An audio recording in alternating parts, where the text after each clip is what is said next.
Hi, this is Julie at Love's Beginning with a message called Beyond the Fiction of Opposites. If you see another through a negative screen, more accurately, a screen of fear, you see yourself through a negative screen. If you see another through a negative screen, you see yourself and all things and all events and all ideas through a negative screen. We use the word negative because you associate it with density and that which is pain-inducing. We actually mean the fearful, although it is more effective to use the word negative right now.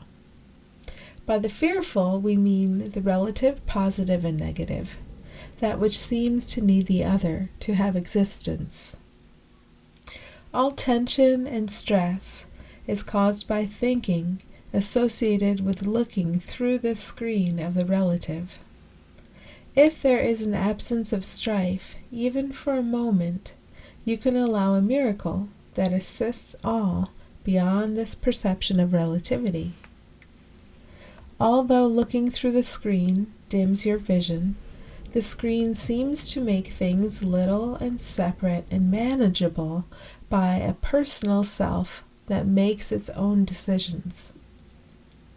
When you feel the tension and stress of a close focus on a distorting screen, you can allow yourself to be carried back from what seems to be the action. Way, way back. Why do we carry you back? We carry you back out of the perception that you can and must do something about what you see from the perspective of the small, separate, personal self. We carry you back out of decision-making and into decision-taking. Will you take what is given to you? You don't have to. In your dream, this hallucination you are experiencing, you can go deeper into the belief that the hallucination is real and has real effects. If you pause and allow yourself to be carried back, however, you have the bigger picture.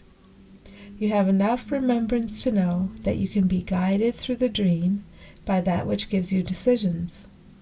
There are always two settings.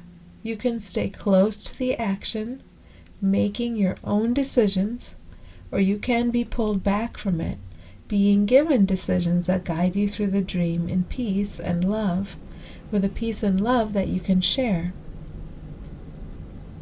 From the perspective of decision-making, you cannot share anything. You can just continue in the fantasy and its opposites. From the perspective of decision-taking, you share the remembrance of what you are with all. Time is for healing, so time is for realizing that decision-taking brings happiness, while decision-making brings pain. When you make a decision, you do so based on evidence that appears real. The only problem with that is that nothing separate is real. When you take a decision given to you by love, in love, by spirit, you understand that you don't know anything about anything, because there isn't anything to know anything about. Even so, here is the dream, and the dream seems real. Spirit guides you through it in a way that helps you remember how safe and loved you are. If you make your own decisions, you are always defending against outcomes. If you take the decisions that are given by Spirit, you trust that you are held and carried and loved, and you are shown the way. Your reflections can show this to you, so you don't want to hold them back. Allow your reflections to show you that you are held and carried and loved. Allow your reflections to show you that seeming decisions are easy because everything you need is given to you.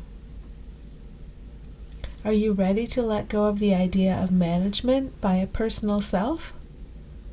Wherever you are not willing to let go, you can feel its spiky quality, wherever this idea causes pain or discomfort. You can take advantage of each moment in which you are able to notice this pain and discomfort, and you can go in to ask for help. Asking for help always means that you are taken back to the seeming place where decisions are given to you instead of made by an imaginary you. If you see one in a negative light, you are having a bad dream about that one. Another way of saying it is this: if you see one with any degree of tension or stress, you are having a bad dream about that one. Are you ready to emerge from the dream? Are you ready to see that one as she is and always has been? Ask for help. In some way, help will come. This is like discovering that in the middle of any perceived situation, there is a button you can press. You keep pressing this button because the outcome is always peace. Sometimes you can hear someone speak in your dream of being human, and you will believe that your belief is opposite. For example, maybe someone says the equivalent of this: there is a good reason to fear. And you believe that your belief is this: there is no reason to fear. Welcome to the world of opposites, where neither opposite can be real. Within this fictional world of opposites that can never truly exist, you can be a dream weaver or a dream leaver. When you are tempted to judge any aspect of the dream, you can always remember that you are dreaming, and you always see what you want to see. When you wake up and remember that the only reason you could see a character in front of you with an opposing belief is because your character is clinging to one of the fictional opposites, you let go. In letting go of your grip on fictional opposites, you are open to guidance that carries you through and out of the dream. Every moment of tension you experience is due to your own grip on a fictional opposite. It gets easier and easier to notice and to let go. We are your soft place to land as you let go, and it is our joy to assist you. Thanks for listening.